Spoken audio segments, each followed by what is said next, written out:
오늘 말씀의 제목을 한번 따라 하시겠습니까? 우리가 믿는 하나님의 마음. 우리가 믿는 우리 하나님 마음은 어떤 마음일까? 이런 제목으로 함께 말씀을 상고하며 나누기를 원합니다. 들어가는 첫 번째 질문, 오늘 말씀의 본문이 어딘가요? 너무 질문이 점점 쉬워지는 경향이 있죠. 오늘 본문은 신명기 1장 29절로 33절입니다. 그럼 두 번째 질문, 신명기는 무슨 뜻일까요? 이 신명기라는 말이 참 애매합니다. 왜냐하면 창세기도 이름을 들으면 알겠죠. 창조에 대한 이야기, 출애굽기도 알겠죠. 애굽에서 탈출한 이야기, 레위기는 제사하는 족속이니까 제사에 대한 이야기, 민수기는 백성들의 숫자를 세웠다, 그런 의미거든요. 신명기는 뭐예요? 이거 무슨 뜻이야? 새로운 계명인가?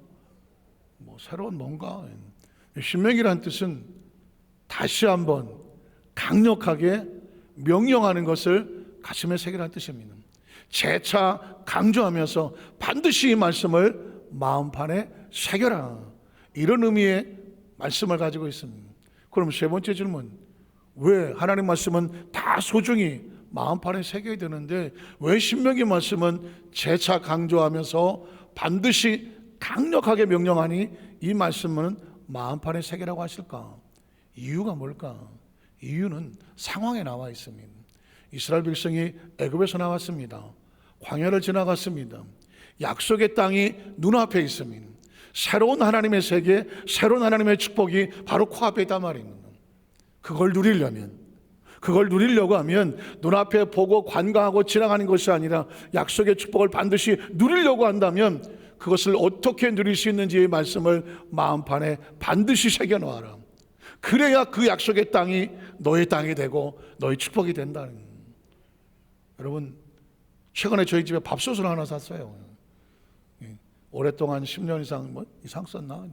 쓰다가 밥솥을 하나 사게 됐는데 최신의 밥통은 보니까 내용이 좀 다르더만, 매뉴얼이 달라요. 그래서 매뉴얼대로 잘 하지 않으면 밥이 안 돼요. 하나님의 축복은 그런 겁니다.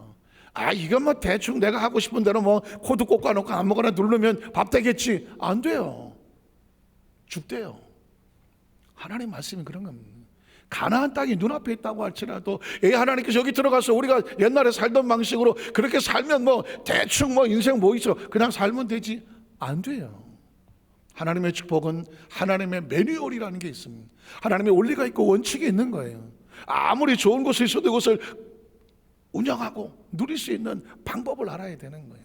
그래서 신명이라고 하는 것은 하나님의 축복이 눈앞에 있어요. 예수를 믿고 나면 저와 여러분에게 새로운 세계를 주시는 거예요. 새로운 축복을 주시고 새로운 운명을 주시는 거예요. 그러면 거기 들어서 어떻게 살아야 되느냐? 지나간 삶의 모습을 살면 안 돼요. 하나님의 마음을 알아서 하나님께서 무엇을 원하시는지 그분의 마음으로 살아야 되는 거죠.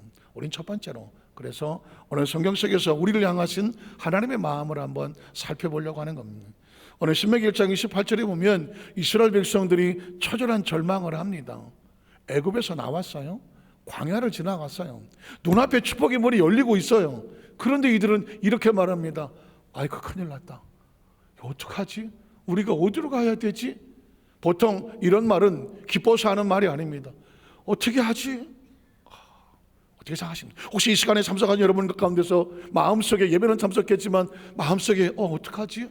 불안하십니까? 초조하십니까? 방황하십니까? 갈등하십니까? 길이 안 보이십니까? 결정이 안 됩니까? 혹시 똑같은 그런 고민을 하십니까? 내가 뭘 선택해야 되나? 뭘 해야 되나? 어떻게 해야 되나? 이스라엘 백성이 그랬습니다.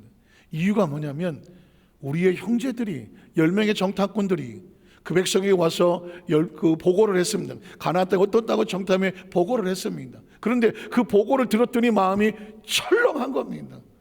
낙심합니다. 야, 거기 가봐. 그 백성은 우리보다 장대하고 또 넘어가요. 그 성읍들은 크고 성곽은 하늘같이 높았고 우리가 또 거기서 2m 70짜리 거인의 자손을 보았어. 그래서 싸움이 돼요, 안 돼요? 싸움이 안 돼요. 들어가 봤자 우리 처자들도 그들에게 잡히고 꼼짝없이 죽었어. 이 소리를 들었더니 어떻게 됩니까? 300만이 절망하고 좌절하고 무너집니다. 여러분 인생의 삶을 살아보십시오. 이 세상에 가면 좋은 소리보다는 두려움의 소리가 많이 옵니다. 보통 사람들이 아무 생각 없이 자기 생각을 놔버리면 보통 부정적으로 흘러간다고 합니다. 인간은 존재적으로 아무 생각 없으면 저절로 외로워요. 저절로 서럽고 저절로 아프고 저절로 두렵고 불안하고. 거기다가 누가 옆에 와서 너 이제 큰일 났어. 야, 네가 앞으로 뭐가 돼? 너 같은 사람이 뭐가 되겠어? 너 지금 당장 눈앞에 얼마나 무서운지 몰라? 너 이제 큰일 났어. 이런 소리 들어보십시오. 그냥 무너져 버립니다. 신앙의 가장 무서운 적은 외부에 있지 않아요. 내 내부의 마음을 어떻게 붙잡느냐에 달려 있습니다. 불안하고 초조하고 힘들고 두려우면 아무것도 할 수 없어요. 여러분 혹시 두려움이라는 사실이 얼마나 무서운지 아십니까? 마음의 공포가 얼마나 무서운지 아십니까? 여러분 너무나 유명한 예화지만 혹시 기억하시라고, 러시아에 가면 냉동 창고가 있습니다. 많은 생선들을 갖다가 냉동 창고에 보관하는 것이죠. 또 얼마 지나면 또 보내고 하는 것입니다. 그런데 비어진 냉동 창고는 깨끗하게 청소를 해놔야 돼요. 그래서 한 번은 한 사람이 저녁에 들어가서 냉동 창고를 청소하게 되었습니다. 그런데 냉동 창고는 밖에서는 열어도 안에서 열지는 못해요. 그래서 그 문을 열어놓고 뭔가 이런 것을 갖다 문을 괴어 놓아야 됩니다. 다치지 않도록. 그런데 그 청소하던 사람이 괴인 걸 잘못 놨나 봐요. 이게 푹 떨어지면서 문이 닫혀지고 말았습니다. 큰일 났습니다. 안에서 나올 수는 없는 상황이었습니다. 무슨 핸드폰이 있는 상황, 그런 상황도 아니었습니다. 꼼짝없이 그 밤에 냉동창고 안에 있어야 됩니다. 그리고 다음날 그 속에서 누가 열어줄 때까지는 꼼짝하지 못해요. 처음에는 별 걱정이 안 됐습니다. 그런데 이 냉동창고가 영하 20도, 30도가 된다는 사실을 깨닫는 순간 갑자기 추워지기 시작합니다. 큰일 났다. 이 밤에 냉동창고에서 내가 이대로 있다간 얼어 죽겠다고 생각을 했습니다. 아니나 다를까 아침에 와서 바깥에 문을 열었을 때 이 사람은 얼어 죽어 있었습니다. 근데 깜짝 놀란 것은 그 냉동창고는 오랫동안 쓰지 않아서 전기 코드를 뽑아놓은 창고였습니다. 그러면 그 냉동창고에 밤에 영하 20도, 30도 될까요? 안 될까요? 안 됩니다. 그냥 똑같은 공간입니다. 죽을 수가 없는 공간입니다. 얼어 죽을 수 없는 공간입니다.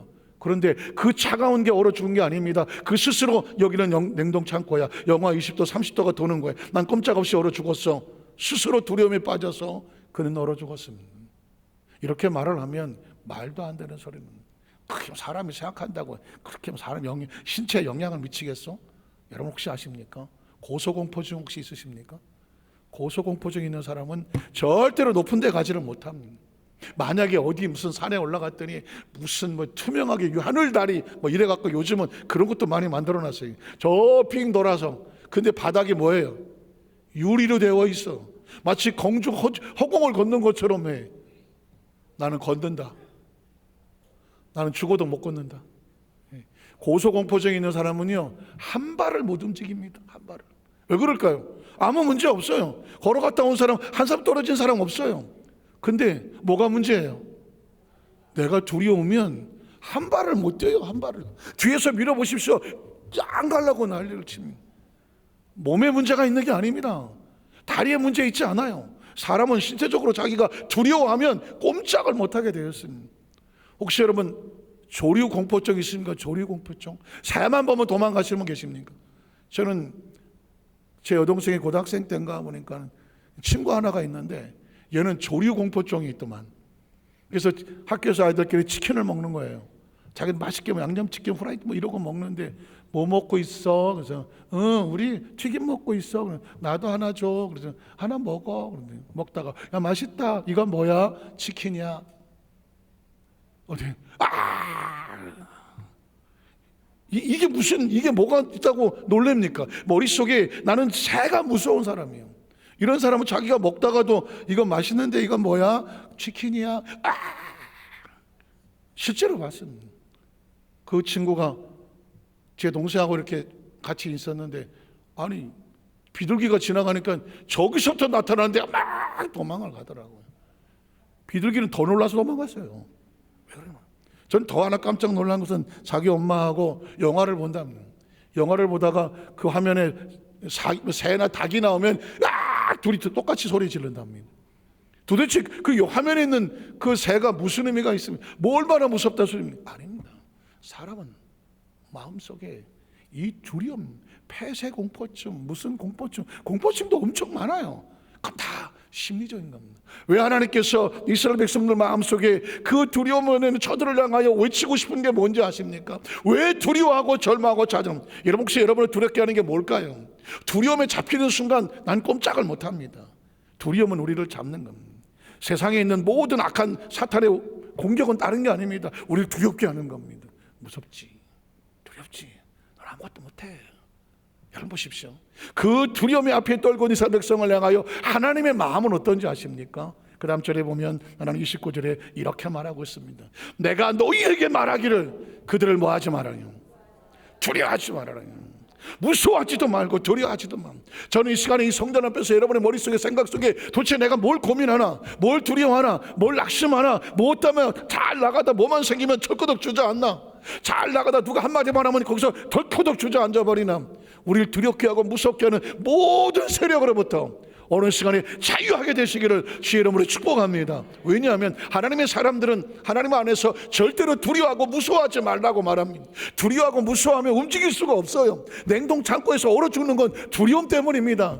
조그만 새 앞에서도 꼼짝 못하고 얼어붙는 것은 우리 마음을 먹고 있는 두려움이거든요. 이건 하나님의 나라가 아닙니다. 하나님께서 우리에게 명령합니다. 두려워하지도 말고 무서워하지도 말아라. 너는 누구의 사람이란? 하나님의 사람이. 우리가 자신이 누구인지를 알면 왜 새 때문에 두려워합니까? 왜 무슨 벌레 때문에 두려워합니까? 이걸 이겨낼 수 있는 건 우리에게 이미 주어지는 겁니다. 그래서 두 번째 보면 왜 두려워하지 말아야 될까? 하나님 우리에게 말씀, 내가 너를 위해서 일하기 때문이라고 말합니다. 한번 따라, 우리를 위하여 일하시는 하나님의 모습입니다. 하나님께서 우리 위해서 일하신다고 말씀합니다. 그러니 두려워하지 말라는 겁니다. 30절에 보면 너희보다 먼저 가시는 하나님. 사랑하는 성도 여러분, 우리 인생은 미래가 두렵습니다. 미래 두렵지 않습니까? 그래서 늘 불안하고 초조하고 내가 어떻게 될까? 어젠가에 TV에 보니까는 몽골 부족이 그 추운 얼음 땅에서 술록을 키우면서 눈밭에서 살더라고요. 요만한 텐트에서 살면서 그냥 살아요. 그런데 이 사람들도 그렇게 살아가다가 이렇게 하더라고요. 어느 날 부부가 옷을 잘 차려입고 뭐 이것저것 싸들고 초코파이도 하나 있더만 하더니 그 싸들고 현찰을 들고 한 곳을 찾아가는데 어딜 찾아가나 그랬더니 주술사를 찾아가더라고. 그 몽골의 그 산속에 그러고 사는 사람들한테도 주술사가 있어. 우리 식으로 말하면 무당이에요. 무당을 찾아가요. 무당을 찾아가서 뭘 물어보려 하냐고 그 앵커가 물었어요. 물었더니 내가 술록을 이끌고 술록은 더 추운 데로 가야 되는데 추운 데로 갈 때 과연 거기 가서 숲을 잘 만나서 술록을 잘 키울 수 있을까요? 내가 잘 될까요? 혹시 뭐 불행을 만나지 않을까요? 이 얘기를 주술사한테 물어보고 싶다는. 인간이라는 것이 이 미래가 얼마나 그냥 궁금하고 불안하니까 주술사를 찾아가서 점을 쳐달라는 겁니다. 근데 그 주술사가 보니까 이따만한 가죽으로 만든 북을 하나 가지고 이거를 막 북을 계속 치는 거예요. 몇 시간을 쳐? 5시간을 치더라고. 이야, 그것도 못 해먹을 짓인 거네요. 북을 5시간을 쳐. 그런 다음에 점괘가 나왔대. 무슨 얘기를 하나 그랬더니 딱 3마디 하더만. 당신과 당신의 술록은 잘 될 거요. 그러니까 걱정하지 마시고 가서 잘 하시고 날씨가 이쪽이 추워지면 다시 내려오시오. 아, 그랬더니 이분들이 얼굴이 팍 펴지면서 주술사가 우리가 잘 된다고 그랬으니까 우린 잘 될 거예요 이러고 내려오더라고. 뭐가 보여집니까? 인간이라고 하는 것은 단 5분 앞에 10분 앞에 일을 모르기 때문에 늘 미래가 불안한 거예요. 오죽하면 크리스천들 가운데서 막 화가 나는 건데 해마다 종초만 되면 크리스천들 중에서 20-30%가 점을 치러 간다는 거 아니에요. 아, 나 진짜. 그 점집에 그 점치가 이렇게 말한다. 그냥 어느 교회 권사님하고 집사님 우리 고객이라고 VIP로 모신다고. 왜 이런 일을 합니까? 불안하고요. 초조한 건 내가 알겠어. 그러나 여러분 보십시오. 하나님께서 이미 성경 속에 우리 말씀하지 않으세요? 너희 미래 속에 너희보다 누가 먼저 가신다? 하나님이 먼저 가셔. 하나님 먼저 가시고 하나님께서 애굽에서 너희를 위하여 행하신 것처럼 뭘 행하셨어요? 10가지 제약이 있을 때 누가 싸워주셨습니까? 하나님께서 싸워주셨어. 행하신 것 같이 이제도 그분이 여기까지 끌고 오신 하나님이 지금도 너의 당한 문제를 그분이 해결하실 것이다. 믿으십니까? 이걸 잊어버리면 불안하고 초조하고 두려운 거예요. 우리가 어떻게 저기까지 왔을까? 그분을 기억해내면 우리는 두려워하지 않는 것입니다. 신앙생활에서 가장 싸워야 될 것은 내 안에 두려움이 다가오지 않도록. 그러나 또 한 가지는 뭘까? 잊지 말아야 돼요. 하나님의 역사하심을 잊지 말아야 돼. 여기까지 역사하신 하나님을 잊지 말아야 돼요. 요즘 여러분 잘 아시는 것처럼 TV나 건강의 문제가 굉장히 많이 보도가 되고 언론에 나오고 있는데 그 중에 하나가 치매라는 것입니다. 이 치매가 얼마나 급속도로 지금 전 세계에서 거의 9천만 명 이상이 전 세계예요. 거의 1억 가까이 되는 사람이 치매로 어려움을 당하고 예전 65세 이상 그랬는데 지금은 이 30대 젊은 층에서도 갑자기 치매 환자가 나오고 향후 이 숫자는 계속 늘어날 걸로 보고 있어요. 그래서 치매에 대한 치료약도 나오고 예방약도 별에 지금 굉장히 연구를 많이 합니다. 그러다가 보니까 TV에서 이런 데서 보면 치매에 대한 여러 가지 많은 이야기가 나오는데 혹시 아십니까? 건망증, 치매 전당의 경도 인지 장애증, 그 다음에 치매, 이 세 가지를 어떻게 구분하는지 아십니까? 어떤 사람이 음식점을 갔어요. 음식을 먹었어요. 나와요. 주인이 이렇게 말하죠. 음식값 내셔야죠. 그러면 깜빡했네. 깜빡한 건 뭐예요? 건망증이에요. 자기가 음식을 안 낸 걸 알아요. 아이고 미안합니다. 얼마예요? 이러면 건망증이에요. 그런데 음식값을 내셔야죠. 그랬는데 너 음식값을 냈나? 안 됐나? 이게 생각이 안 나. 냈는지 안 냈는지 생각이 안 나. 이건 뭐라고 말하면 경도인지장애라고 그래서 치매 전 단계가 되는 거예요. 생각이 잘 안 난다. 잘 두시. 왜 이런 얘기를 하냐면 혹시라도 그런 증세가 온다면 빠르게 치료약을 먹어라. 그래서 이제 그런 얘기가 나오는 거예요.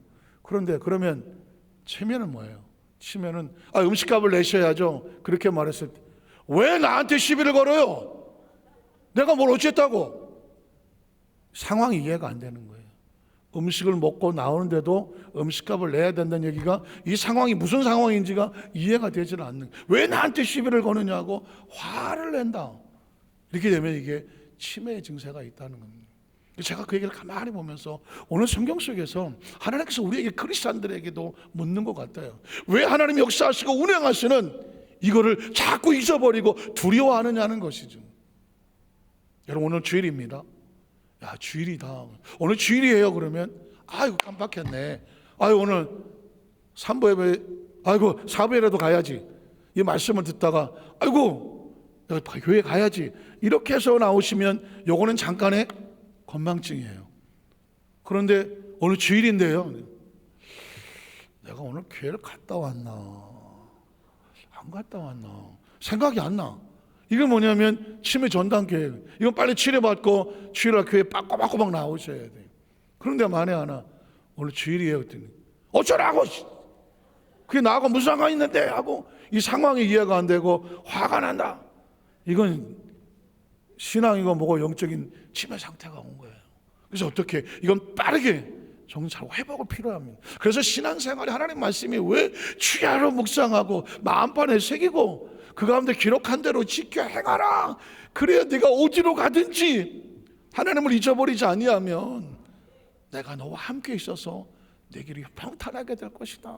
말씀하는 영적인 치매에 걸리지 아니하도록 끊임없이 주의 말씀을 듣고 묵상하고 주의를 기억하고 예배를 기억하면서 이 말씀 예배는 딴 게 아닙니다. 우리 하나님의 말씀을 기억하게 하고 가슴에 새기게 하고 그리고 우리가 누구인지를 알게 하고 그래서 이 세상 속에서 항상 우리 자신이 누구인지 하나님과 함께하는 상황이 어떤 것이 잊어버리지 않도록 하려고 하나님께서 우리에게 하나님 말씀을 주시면서 하나님 우리에서 뭐 하고 있다 이라고 하는 거예요. 많은 크리스찬들이 두려움과 절망과 좌절과 세상에 무너지는 이유가 뭐냐? 하나님 우리에서 일하고 있음을 깜빡한 정도는 괜찮아. 일하고 계시나? 안 하고 계시나? 잊어버리는 거예요. 아니 일하시는 게 나하고 무슨 상관이 있어? 이쯤 되면은 무너질 수밖에 없잖아요. 그래서 세 번째 하나님의 마음은 뭐냐면 네가 어떤 힘들고 어려운 일을 만나더라도 내가 너를 홀로 두지 아니하고 안고 가시겠다는 것입니다. 한번 따라 광야길에서 안고 가시는 하나님. 저는 개인적으로 이 말씀을 때 얼마나 통과가 오는지 몰라요. 오늘 31절에 보면 하나님의 마음은 이렇습니다. 광야에서도 너희가 당하였거니와 사람이 자기 아들을 안는 것 같이 너희 하나님 야훼께서 너희가 걸어온 길에서 힘들고 어렵고 고통스러운 그 길에서 너희를 어떻게 하고 왔다? 안고 왔다고. 지금 여기까지 와 있는 것은 그 험난한 과거 속에서 하나님이 안고 오셨기 때문이라는 것입니다. 이 말씀 속에서 여러분 혹시 기억나십니까? 기억한 모래 위에 난 발자국이라는 그런 시가 있습니다. 그 시는 그 지구촌 교회 그 이동원 목사님의 유학을 마치고 한국에 들어올 때에 무명의 크리스찬, 미국의 어떤 무명의 크리스찬이 써놓은 글을 갖고 들어왔다, 뭐 이렇게 말씀하고 있는데, 저도 이 시를 읽고 상황이 꽤 많이 울었던 기억이 나요. 어떤 크리스찬이 꿈속에 꿈을 꾸게 됩니다. 그 꿈에 보니까는 그 해안가에 두 개의 발자국이 이렇게 나 보입니다. 하나의 발자국은 자신의 발자국이고 하나는 주님의 발자국이었어요. 주와 같이 동행하는 길 가는 얼마나 기쁜 일인가. 예수님 나의 행로 속에 함께 하셨구나. 기쁨에 감사가.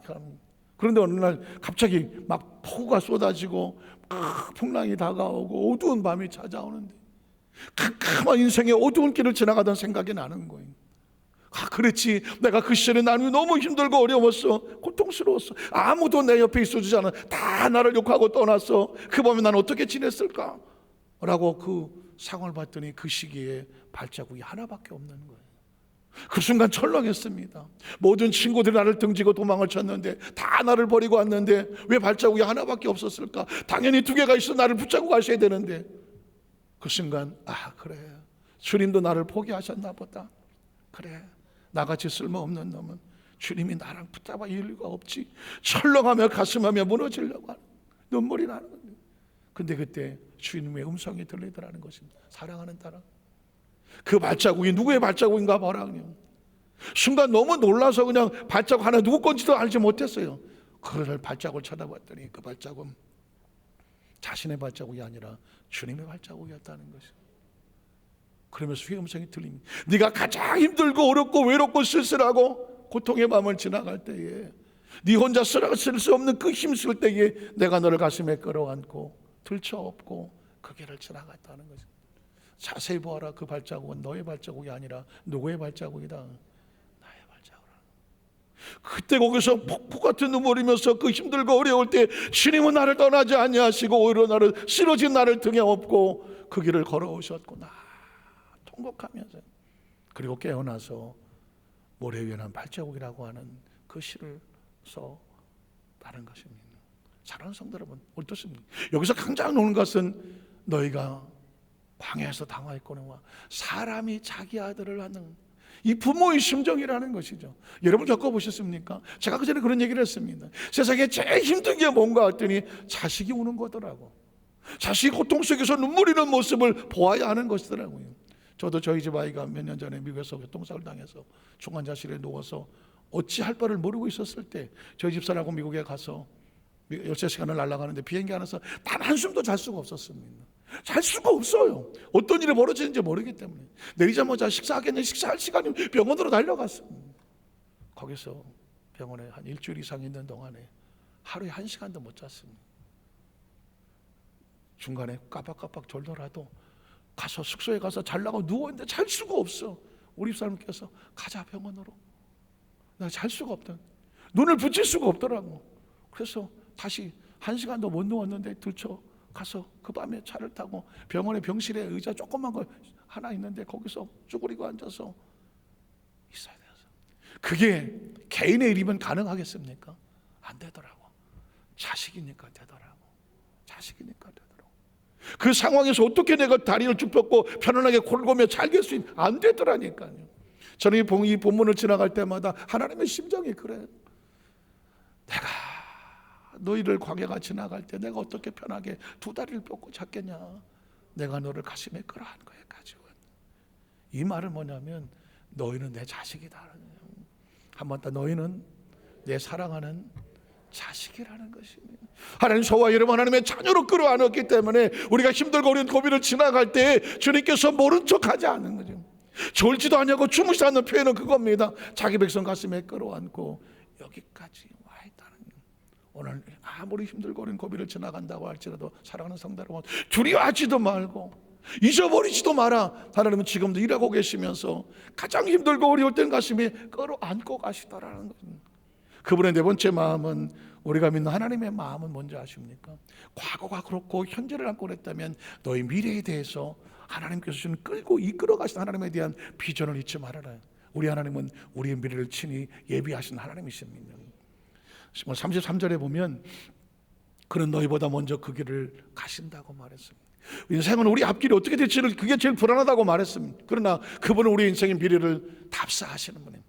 만약 이스라엘 백성을 출애굽을 해서 가나안 광야를 통과해서 가나안을 가게 하시는 그 한로 길을, 가나안을 예비하신 하나님께서 그 길을 예비하지 않으시겠습니까? 저와 여러분의 천국에 대한 소망을 주시고 그 길을 인도하신 주님께서 우리가 천국 가는 그 길을 모른 척 하시겠습니까? 우리의 미래는 하나님 안에 있습니다. 믿으십니까? 여기에 패러다임이 바뀌셔야 돼. 여러분, 내 미래는 하나님이 반드시 가장 최선의 방법으로 이끌어 가신다. 이게 있어야 과거가 절망이 아니고 현재가 두렵지 않으며 미래를 안심하고 갈 수가 있는 거죠.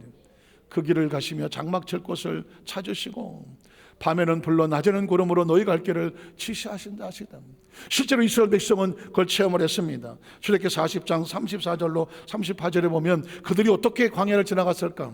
구름이 해막에 덮이고 야훼 영광이 성막에 충만하매 모세가 해막에 들어갈 수 없었으니 이는 구름이 해막에 덮이고 야훼 영광이 성막에 충만함이었으며, 구름이 성막에서 떠오를 때는 이스라엘 자손의 그 모든 행위에서 앞으로 성막이 움직일 때 같이 나갔고, 구름이 움직일 때 같이 나갔고, 구름이 떠오르지 않을 때는 떠오르는 날까지 나아가지 않았습니다. 그러니까 철저하게 하나님의 인도를 갖고 보호를 받으며 광야를 지나갔으며, 그 다음 절에 보면 낮에는 야훼 구름이 성막 위에 있고 밤에는 불이 그 구름 가운데 있음을 이스라엘 온 족속의 그 모든 행전 길에서 그들의 눈으로 보았더라고.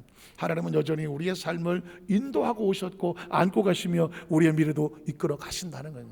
여기에 대한 비전을 크리스찬들이 같이 아니하면 매일 울고 삽니다.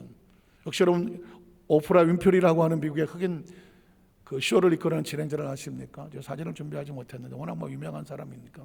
오프라 윈프리라는 사람이 그의 내용을 들어보면 참 비참한 삶을 살았습니다. 그는 사생아였습니다. 그의 아버지가 다른 어떤 여자와 관계를 해서 자식이 낳았습니다. 그러니까 정상적인 가정에 태어나지를 못했습니다. 자라는 과정 속에서도 돌보는 사람이 없었습니다. 그러다가 보니까 친척 집에 그냥 얹혀 살게 됐고 6, 7살 나이에 성폭행을 당합니다. 어린아이가 성추행을 당하죠. 그리고 그 고통을 겪고 나고 13살의 나이에 사촌 오빠에게 또 성폭행을 당하며 임신을 하게 됩니다. 어린 나이에. 그리고 아이를 출산했는데 그 아이가 2달도 되지 않아서 죽게 됩니다. 그러니까 그의 어린 나이에 10대 청소년은 피투성입니다. 그런 처절한 절망에 빠집니다. 그래서 그는 술에 빠지고 담배에 빠지고 마약에 빠지면서 그의 청소년 시기는 피투성이로 그냥 이대로 무너지겠다는 마음밖에 없었습니다. 그런 과정 속에서도 그는 한 줄기 어려서 교회 학교를 다녔던 그 신앙심이 있어서 하나님에 대한 믿음을 붙잡고 견뎌냅니다. 그리고 그는 끝까지 공부해 대학을 갑니다. 그리고 엉망진창인 마음이지만 그래도 공부의 줄을 놓지 않고 어떤 토크쇼에 가게 되고 거기서 오프라 윈프리가 조금씩 이름을 알리게 됩니다. 끊임없는 그 절망 속에서 그 모진 시련을 이기고 이겨낼 때 단 하나가 있었는데 그가 패러다임을 바뀌는 겁니다. 어느 날 그는 매일 술에 쩔고 매일 담배에 쩔고 매일 마약에 쩔으면서 내 인생은 왜 이래? 내 과거가 왜 이래? 이랬습니다. 원망과 불평이었습니다. 모든 게 절망이었습니다. 어느 날 그의 마음속에 이제부터 생각을 바꾸자. 지나간 과거가 왜 이래가 아니라 그 지나간 과거는 나를 죽이려는 과거가 아니라 나를 위한 과거였다. 한번 따라하세요. 내 지나간 과거는 나를 위한 과거였다. 아프고 힘들고 도무리 상상을 끔찍한 과거였지만 그 과거가 내 인생이 왜 이렇게 말하는 순간 현재는 절망입니다. 그런데 그 아픔의 모든 순간이 지나간 모든 끔찍한 것지만 그럼에도 불구하고 그 모든 과거는 지금의 나를 위해서 있었다. 이렇게 생각하니까 과거를 놓아줄 수가 있는 거예요. 과거 때문에 울지 아니하고 과거 때문에 원망하고 불평하면서 가슴을 피투성이로 쥐뜯지 않을 수 있는 이유, 지나간 모든 과거는 나를 위해서 있었다. 그렇다면 더 중요한 얘기는 내 미래는 여전히 나를 위한 것이다. 아무리 힘들고 어떤 일을 만난다고 할지라도 난 두려워하지 않겠다. 맞서겠다. 싸우겠다. 이겨나갔다. 절망하지 않겠다. 이유는 뭐냐? 내 앞으로의 미래는 나를 위한 것이기 때문에. 생각 하나가 바뀌었을 뿐입니다. 그 하나 때문에 과거에 울지 않습니다. 현재를 포기하지 않습니다. 미래를 두려워하지 않습니다. 왜? 내 지나간 과거도 현재 나를 위해서 있는 것이고, 현재 있는 나도 역시 나를 위해 있는 것이고, 나의 미래도 나는 불안하지만 그 미래도 나를 위해서 기다리고 있는 것이니까 미래를 향하여 당당하게 나가자. 여러분 보십시오. 그거 하나가 이 사람을 바꿔놓았습니다. 그 이후에 이 사람은 계속 그 현실이 승승장구하기를 시작합니다. 세계에 영향을 가진 100대의 유명한 인물의 오프라 윈프리가 당당하게 이름을 올리고 막대한 부를 가지게 됩니다. 혹시 아십니까? 한 번은 276명이라고 하는 관객이 있는 쇼를 진행했습니다. 생방송 쇼를 진행하는데 세계 전역의 오프라 윈프리 쇼가 방영이 되지 않습니다. 한 번은 갑자기 이 사람이 이렇게 말합니다. 오늘 여러분에게 한 사람 한 사람 모두에게 차를 한 대씩 주겠습니다. 그랬습니다. 276명입니다. 말도 안 되는 소리. 에이, 다 조커라고 생각했습니다. 차 키를 꺼냅니다. 영어로 말하면 당신은 이미 차를 가졌다. 당신도 가지고 당신도 가지고 당신도 가졌다고 말하는. 아무도 아유 땡큐 근데 조금 있다가 차 키를 276개를 갖다가 다 나눠줍니다. 다 나눠주고, 그래서 이건 당신의 키라고, 당신의 키는 진짜냐고 막 그래. 진짜라고 그래. 270명이 발칵 뒤집혀졌습니다. 그리고 박수를 치고 전 세계에 그냥 그 뉴스가 나갔죠. 오프라 윈프리가 한 자리에서 이 차 276대를 사전에 준비를 하고 그걸 한 사람 한 사람 다 준비를 했다는 것입니다. 그 이야기는 그가 가진 막대한 부, 그 상상할 수 없는 부, 그리고 그가 할 수 있는 능력, 그리고 그가 자신이 있게 하기 위해서 끊임없이 그 자리를 지켜줬던 관객들을 향한 자신의 고마움의 표시라고 말했습니다. 사랑하는 성도 여러분, 전 이 사람을 이야기를 들으면서 오늘 저와 여러분에게도 마찬가지입니다. 우리를 지금 가슴 아프게 하는 건 과거일 수 있어요. 저에게도 가슴 아픈 과거가 있는 것처럼 여러분 모두도 가슴 아픈 과거가 다 있을 거 아니겠습니까? 그러나 그 과거랑 맞서서 과거 때문에 절망할 이유는 없습니다. 그 지나간 과거는 오늘의 나를 있기 위한 것이다. 지금 현재 있는 모든 상황 속에도 스스로의 개선을 포기할 이유가 없습니다. 여전히 그가 하나님 나를 안고 가시는 것처럼 역시 이것도 하나님 나를 위해서 일하고 계시는 것이다. 그리고 나의 미래도 앞으로 어떤 일을 만난다고 해도 난 절망하지 않는다. 그 지나간 미래는 하나님 나를 위해서 예비하고 있기 때문에. 이렇게 사는 사람을 누가 절망시킵니까? 이렇게 사는 사람 누가 포기시키십니까? 말씀을 정리하면서 우리 에도스 만살교회 모든 성도들, 오늘 이 자리에 들어오실 때 여러분이 지나간 과거를 다 끌어안고 왔었겠죠. 여전히 울고 있고 힘들었을 수도 있겠죠. 나가기 전에 과거를 다 던져버리는 겁니다. 다 씻어버리는 겁니다. 지나간 과거와 화해하는 겁니다. 지나간 과거를 나를 잊기 위해서 만든 것이라고 여러분의 이름을 붙이는 것입니다. 다시는 과거 때문에 울지 않겠다. 현재 있는 모습 속에서 하나님을 안고 계시고 일하고 계심을 기억하십시오. 그리고 여러분의 앞으로 만날 미래에 대해서 절대 두려워하거나 놀라지 마십시오. 어떤 일을 만나도 하나님께서 합력하여 선을 이루어 주실 것이고, 당신들은 나를 하려고 했지만 그 아픈 가슴 어떤 사람을 향해서도 원망과 불평, 원한과 복수를 꿈꿀 필요 없습니다. 하나님은 합력하여 선을 이루어 주실 줄로 믿습니다. 우리 에도스 만살교회 모든 성도들, 적어도 오늘 예배에 참석해서 이 말씀을 듣는 모든 성도들에게 더 이상의 해는 없습니다. 더 이상의 절망은 없습니다. 더 이상의 아픔은 없습니다. 두려움은 없습니다. 모든 것이 합력하여 선을 이루도록 여러분이 그것을 초청하셨고 말씀을 듣게 하셨으니 이제 여러분의 인생은 그렇게 변화되어 나갈 것이고 여러분의 축복의 주인공이 되기를 주님의 이름으로 축원합니다. 기도하겠습니다.